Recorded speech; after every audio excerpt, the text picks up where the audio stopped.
नमस्कार,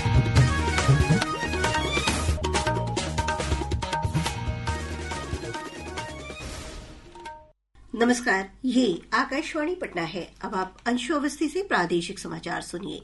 पहले मुख्य समाचार। प्रधानमंत्री नरेंद्र मोदी कल पूर्णिया में आयोजित कार्यक्रम में बिहार को 45,000 करोड़ रुपए से अधिक की लागत वाली विभिन्न परियोजनाओं की सौगात देंगे। श्री मोदी जनसभा को भी करेंगे संबोधित। सूचना और प्रसारण मंत्रालय के सचिव संजय जाजू ने कहा, वेब्स ओटीटी को भविष्य में देश के एक वीडियो शेयरिंग प्लेटफॉर्म के रूप में विकसित किया जाएगा।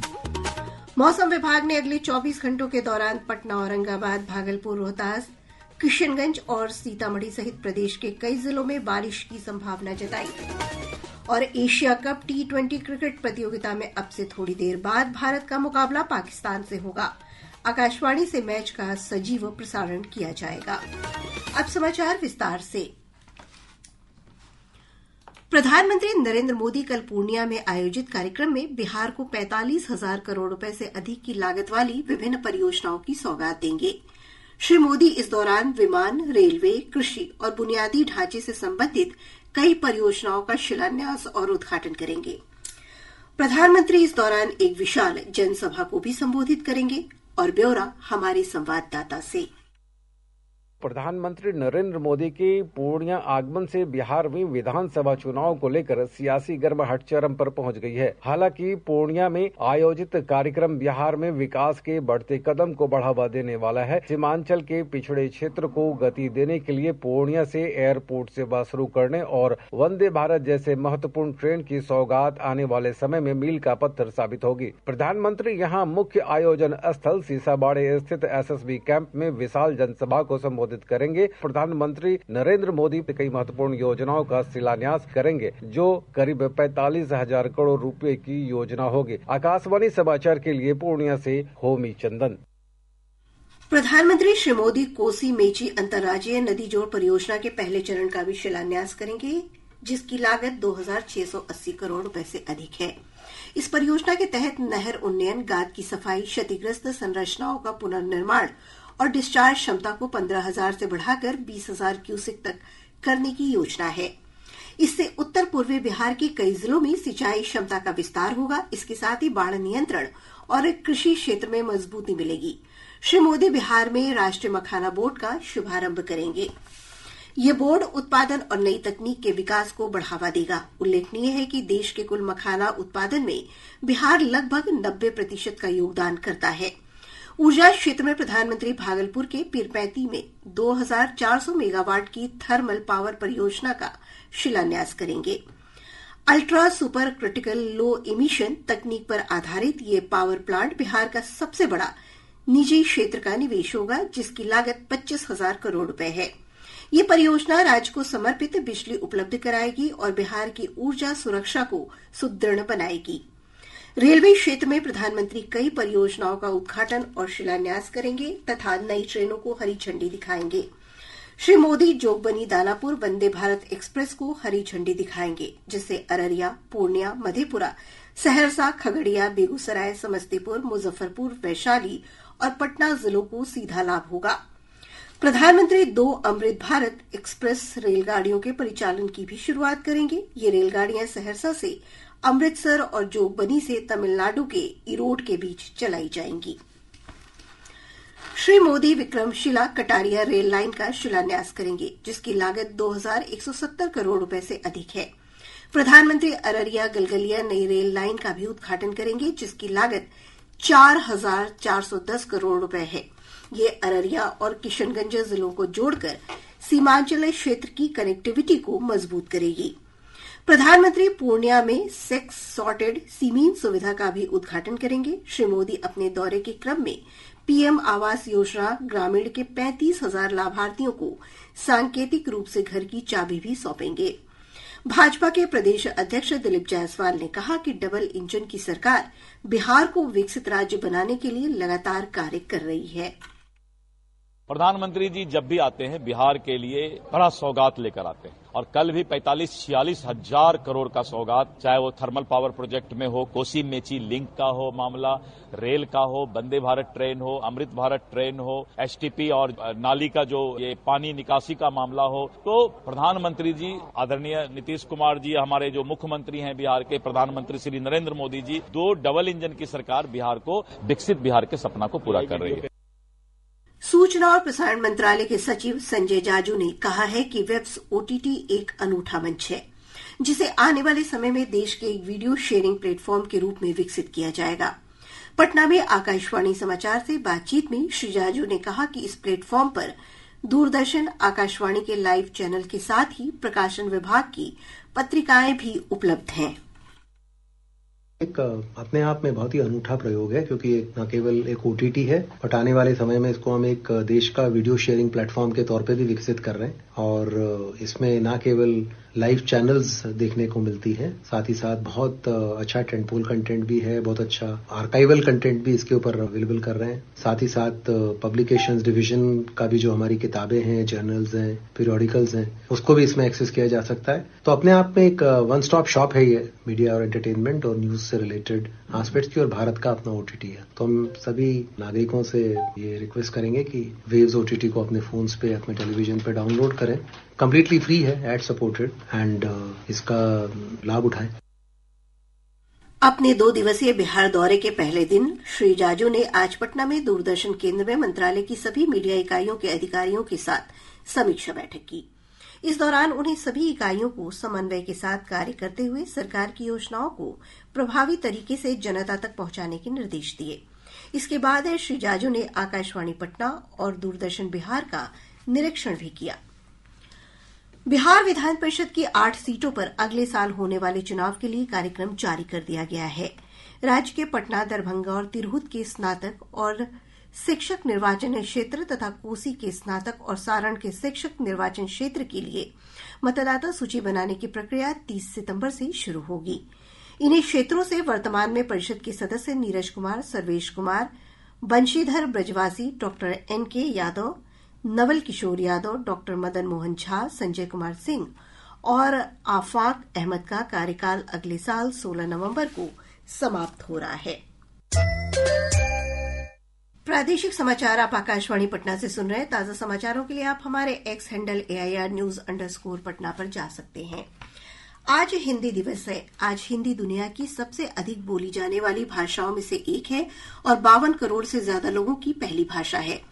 इस अवसर पर प्रधानमंत्री नरेंद्र मोदी ने देशवासियों को शुभकामनाएं दी हैं। सोशल मीडिया पोस्ट में उन्होंने कहा कि हिंदी केवल संवाद का माध्यम नहीं है, बल्कि ये देश की पहचान और मूल्यों की जीवंत विरासत है। श्री मोदी ने लोगों से अपील करते हुए कहा कि वे हिंदी सहित सभी भारतीय भाषाओं को समृद्ध बनाएं और इन्हें भावी पीढ़ियों तक पहुंचाने का संकल्प लें। इस मौके पर राज्यपाल आरिफ मोहम्मद खान और मुख्यमंत्री नीतीश कुमार ने भी लोगों को शुभकामनाएं दी हैं। हिंदी दिवस के उपलक्ष्य में प्रदेश भर में कई कार्यक्रमों का आयोजन किया गया। वर्ष 1949 में आज ही के दिन संविधान सभा ने देवनागरी लिपि में हिंदी को देश की राजभाषा के रूप में स्वीकार किया था। आइए सुनते हैं ये विशेष रिपोर्ट।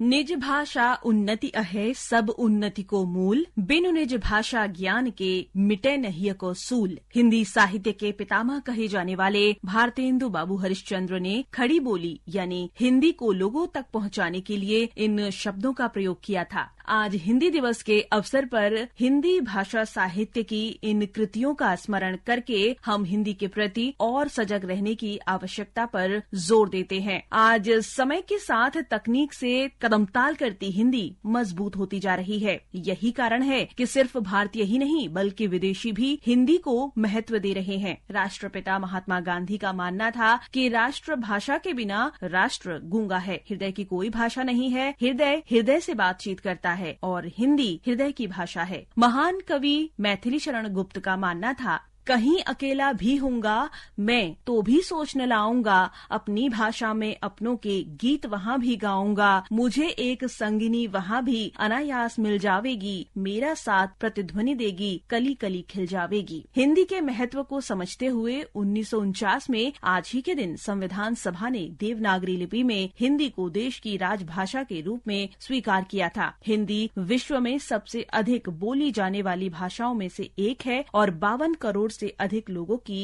पहली भाषा है। इस अवसर पर हिंदी के प्रचार प्रसार के लिए आज जगह जगह कार्यक्रम आयोजित किए जा रहे हैं। समाचार कक्ष से जागृति शर्मा। गृह मंत्री अमित शाह ने हिंदी को और आसान बनाने तथा इसके साथ क्षेत्रीय भाषाओं के सह अस्तित्व को बढ़ावा देने की अपील की है। आज गुजरात के गांधीनगर में हिंदी दिवस और 5वें अखिल भारतीय राजभाषा सम्मेलन में श्री शाह ने लोगों से मातृभाषा का सम्मान करते हुए हिंदी का समर्थन करने का आह्वान किया। मैं सभी को आग्रह करना चाहता हूं कि अपनी मातृभाषा को बल दीजिए। मित्रों, यदि संस्कृत ने हमें ज्ञान की गंगा दी है तो हिंदी ने वो ज्ञान को घर घर तक, जन जन तक पहुंचाया है और हर व्यक्ति तक वो ज्ञान हमारी स्थानीय भाषाओं ने पहुंचा है। प्रधानमंत्री जी ने कई प्रकार के तकनीक के माध्यम से हमारी स्थानीय भाषाओं को बल देने का काम किया है। खाद्य एवं उपभोक्ता संरक्षण विभाग ने सार्वजनिक वितरण प्रणाली की दुकानों पर खराब गुणवत्ता के खाद्यान्न की आपूर्ति के मामले में कार्रवाई करते हुए राज्य खाद्य निगम के 6 सहायक प्रबंधकों और 6 गुणवत्ता नियंत्रकों को निलंबित कर दिया है। विभागीय मंत्री लेसी सिंह ने कहा कि विभाग पूरे राज्य में जीरो ऑफिस डे अभियान के तहत पीडीएस दुकानों का निरीक्षण कर रहा है। उन्होंने कहा कि इस अभियान का उद्देश्य लाभुकों को सही समय पर सही वजन और गुणवत्ता का खाद्यान्न उपलब्ध कराना है। एशिया कप T20 क्रिकेट प्रतियोगिता में आज भारत का मुकाबला पाकिस्तान से होगा। ग्रुप ए का ये मैच दुबई में रात 8 बजे से खेला जाएगा। इस वर्ष फरवरी के बाद दोनों टीमें पहली बार आमने सामने होंगी। आकाशवाणी पटना से इस मैच का सीधा प्रसारण किया जाएगा।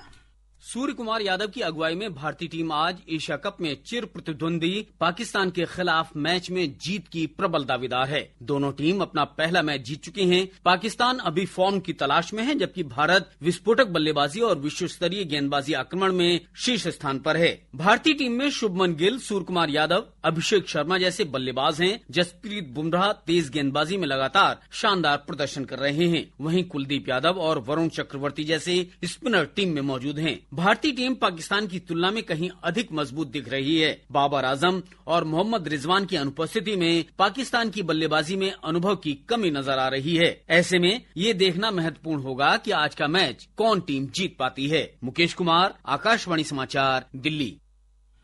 पटना सहित राज्य के विभिन्न भागों में आज सुबह से ही रुक रुक कर बारिश हो रही है। मौसम विज्ञान केंद्र पटना ने अगले 24 घंटों के दौरान पटना, औरंगाबाद, भागलपुर, रोहतास, किशनगंज और सीतामढ़ी सहित प्रदेश के 33 जिलों में बारिश का अलर्ट जारी किया है।